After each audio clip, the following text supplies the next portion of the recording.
What is law of conservation of energy?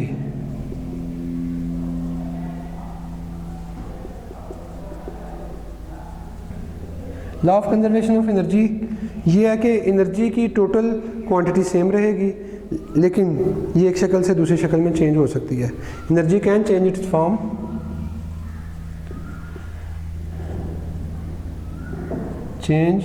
Form, but its total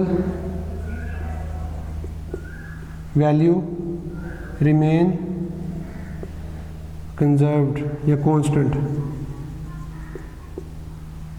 in an isolated system.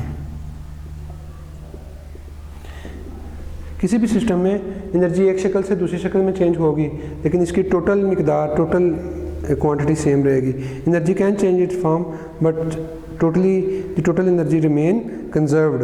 ये total energy conserved रहेगी. क्यों रहेगी? इसको हम प्रूव भी करते हैं, लेकिन प्रूव करेंगे हम इसको एग्जांपल के ज़रिए, और वो एग्जांपल है पोटेंशियल एनर्जी और किनेटिक एनर्जी की आपस में इंटर कन्वर्जन.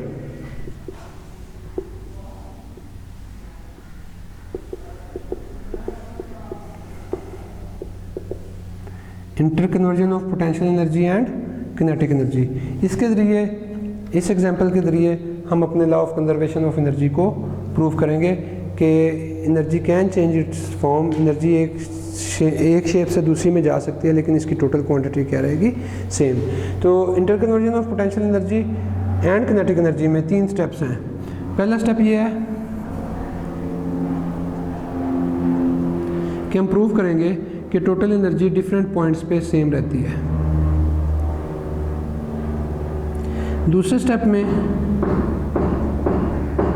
हम ये देखेंगे कि बाज़ औक़ात फ्रिक्शनल इफेक्ट्स अंदर होते हैं, तो फिर हमारी जो टोटल एनर्जी है ए और बी की, उसमें फ़र्क भी आ जाता है, लेकिन उसमें हमें फ्रिक्शनल वर्क अंदर ऐड करना पड़ता है.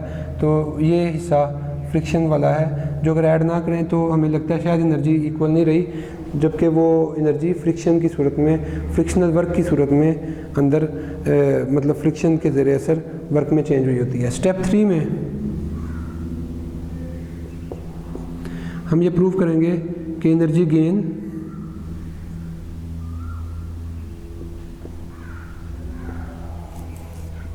Is equal to energy loss, या यूँ कह लें gain in energy, gain in first type of energy will be equal to loss in second type of energy.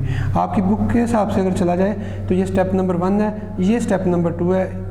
चलिए आपकी बुक के हिसाब से कर लेते हैं. ये स्टेप नंबर 2 फिर हम प्रूव करेंगे, और उसके बाद स्टेप नंबर फ्रिक्शनल इफेक्ट्स वाला भी प्रूव करेंगे. तो सबसे पहले हम करते हैं स्टेप नंबर 1 कि टोटल एनर्जी किसी एक पॉइंट पे काउंट करेंगे, फिर दूसरे पॉइंट पे काउंट करेंगे, तो हम ये देखेंगे कि टोटल एनर्जी की वैल्यू दोनों पॉइंट्स पे सेम आएगी. पहले ये बॉडी है जिसका मास m है, और ये पॉइंट ए पे है. यहाँ से हमने ड्रॉप की है, थ्रो नहीं की, ड्रॉप की है. थ्रो करने में इनिशियल वेलोसिटी होती है, ड्रॉप करने में इनिशियल वेलोसिटी 0 होगी. रास्ते में किसी पॉइंट बी पे हमने इसकी टोटल एनर्जी निकालनी है. पॉइंट ए पे भी टोटल एनर्जी फाइंड करेंगे, बी पे भी. ए की हाइट जो है वो h1 है, बी की हाइट h2 है. ए पे जो वेलोसिटी है बॉडी की, ए पे जो बॉडी की वेलोसिटी है वो 0 है इनिशियल वेलोसिटी, और बी पे बॉडी की वेलोसिटी vb है.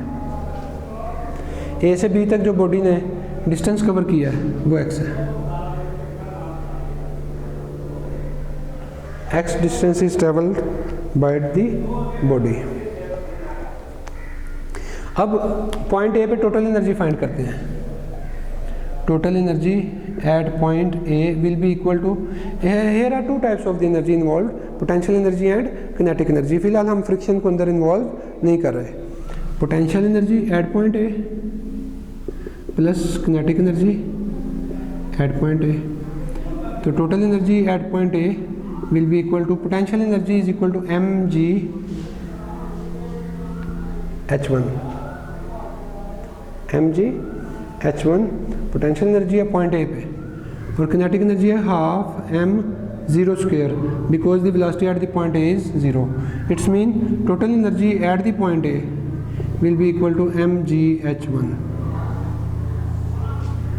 ये आपने पॉइंट ए की टोटल एनर्जी निकाल ली.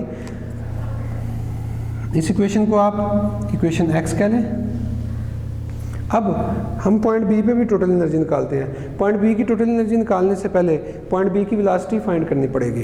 पॉइंट बी की वेलोसिटी पहले फाइंड करेंगे. तो उसके लिए पॉइंट बी की वेलोसिटी फाइंड करने के लिए हम ए से बी तक की कैलकुलेशंस करेंगे. तो ए से बी तक की जो कैलकुलेशंस हैं, पॉइंट ए पे वेलोसिटी 0 है, बी पे वी बी है, डिस्टेंस x है और नीचे आते हुए एक्सेलरेशन g होता है. तो हम थर्ड इक्वेशन अप्लाई करते हैं. 2as is equal to V F square minus V I square. 2 acceleration नीचे आते हुए g, s is equal to x and the velocity at the point b is V B. Velocity at point a is 0. ये कहाँ से किस तरफ से? From a to b.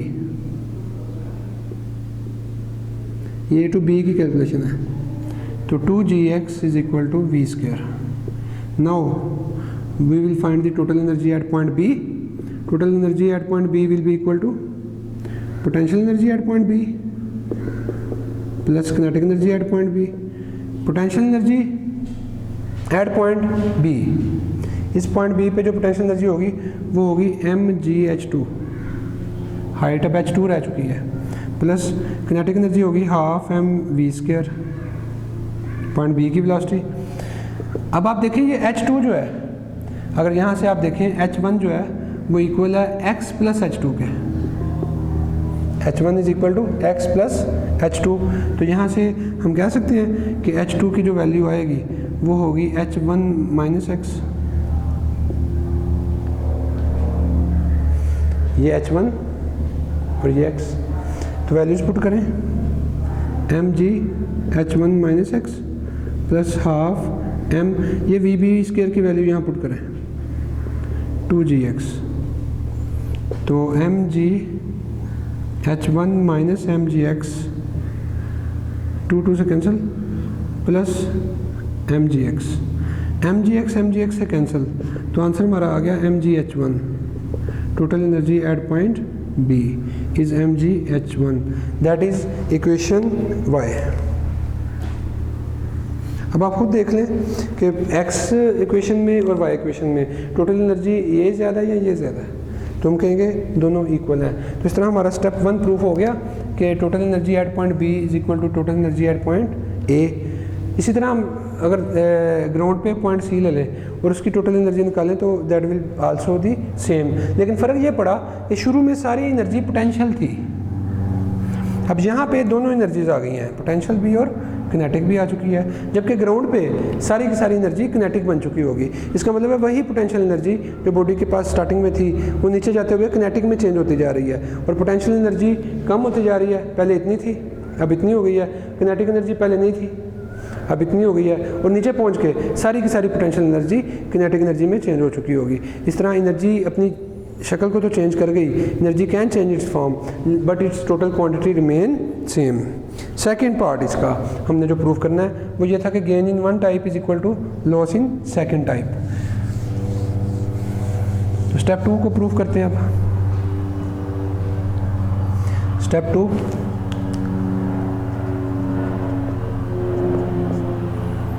Step 2 के लिए डायग्राम दोबारा बना देते हैं. ये एक बॉडी हमने ड्रॉप की है और रास्ते में हमने 2 पॉइंट्स ले लिए हैं M और N. x y कर लें, ये x और ये y. x पे बॉडी की वेलोसिटी v1 है और y पे उसकी वेलोसिटी v2 है. x की जो हाइट है वो h1 है और y की जो हाइट है वो h2 है.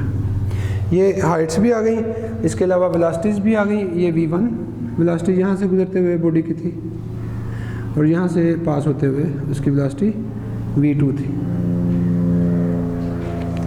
अब जैसा कि हमने पहले स्टेप में ये प्रूफ कर दिया है कि टोटल एनर्जी रिमेन सेम, तो हम ये क्या यहाँ पे ये कह सकते हैं कि टोटल एनर्जी जो पॉइंट एक्स की होगी वही टोटल एनर्जी पॉइंट वाई की होगी। एक्स में टोटल एनर्जी में पोटेंशियल एनर्जी भी शामिल होगी, किनेटिक एनर्जी भी आएगी, वाई में भी पोटेंशियल एनर्जी भी होगी, किनेटिक एनर्जी भी आएगी। वैल्यूज पुट करें, mgh1 half mv1 square is equal to mgh2 half mv2 square. Now take the potential energies at left sides and kinetic energies towards right side, तो ये बन जाएगा mgh1 minus mgh2 is equal to half mv2 square minus half mv1 square. Initial value ज़्यादा थी, final कम है। Initial value ज़्यादा हो, final कम हो, तो इसे लॉस कहते हैं। इसका मतलब है इस चीज़ को हम लिख सकते हैं कि ये लॉस इन पोटेंशियल एनर्जी है, mgh1 माइनस mgh2, तो पोटेंशियल एनर्जी में आने वाला लॉस है। इधर फाइनल किनेटिक एनर्जी यहाँ पे ज़्यादा हो चुकी है, ऊपर किनेटिक एनर्जी कम थी, ज़्यादा में से कम वैल्यू, फाइनल वैल्यू ज़्यादा हो चुकी है। फाइनल वैल्यू ज़्यादा होने का मतलब है कि इंक्रीज़ आ रहा है, तो इधर लॉस आया था, इधर इंक्रीज़ आ रहा है, गेन। तो इसका मतलब है हमारा सेकंड स्टेप प्रूफ हो गया कि लॉस इन फर्स्ट टाइप, एक टाइप में आने वाला लॉस बराबर होता है गेन इन सेकंड टाइप। यही बॉडी अगर हम ऊपर की तरफ थ्रो करते तो फिर ये स्टेटमेंट यूँ होनी थी, लॉस इन किनेटिक एनर्जी, ऊपर जाते हुए किनेटिक एनर्जी में लॉस आना था और गेन इन पोटेंशियल एनर्जी हो जाना था। इसलिए ये फिक्स नहीं है कि हमेशा लॉस इन पोटेंशियल एनर्जी होगा और गेन इन किनेटिक एनर्जी होगा। नीचे आती हुई बॉडी के लिए ऐसा होगा, ऊपर जाती हुई बॉडी में यहाँ किनेटिक एनर्जी आ जाएगा, यहाँ पोटेंशियल एनर्जी आ जाएगा। तो ये सेकेंड स्टेप हो गया। अब थर्ड स्टेप हमने करना है। थर्ड स्टेप में फ़र्ज़ करें हमने ये बॉडी को थ्रो किया और इसकी सारी एनर्जी कौन सी थी, पोटेंशियल, नीचे पहुंच के सारी की सारी एनर्जी बन चुकी है किनेटिक। कैलकुलेशन की तो फॉर एग्जांपल मिसाल दे रहा हूँ कि पोटेंशियल एनर्जी हमारे पास थी 20 जूल फॉर एग्जांपल। नीचे जाके जब किनेटिक एनर्जी बन गई उसकी कैलकुलेशन की तो वो हमारे पास 17 जूल या 18 जूल आई। ये एग्जांपल है। ये 3 जूल किधर गए? हालांकि हमने तो पहले 2 स्टेप्स में ये पढ़ा कि ये सारी की सारी एनर्जी इस सारी की सारी एनर्जी में चेंज होगी। रास्ते में 3 जूल एनर्जी कहाँ गई? ये एक्चुअल केस में ऐसा होता है, ये फ्रिक्शनल फोर्सेस की वजह से ऐसा हुआ है। तो असल में जो रास्ते में एयर मौजूद है उसकी फ्लूइड फ्रिक्शन ने भी तो एक्ट किया ना,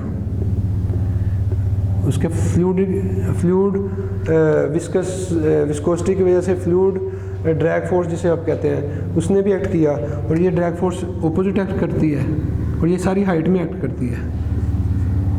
इसका मतलब है इन दोनों को अगर मल्टीप्लाई किया जाए तो ये कहलाएगा वर्क डन अगेंस्ट फ्रिक्शन।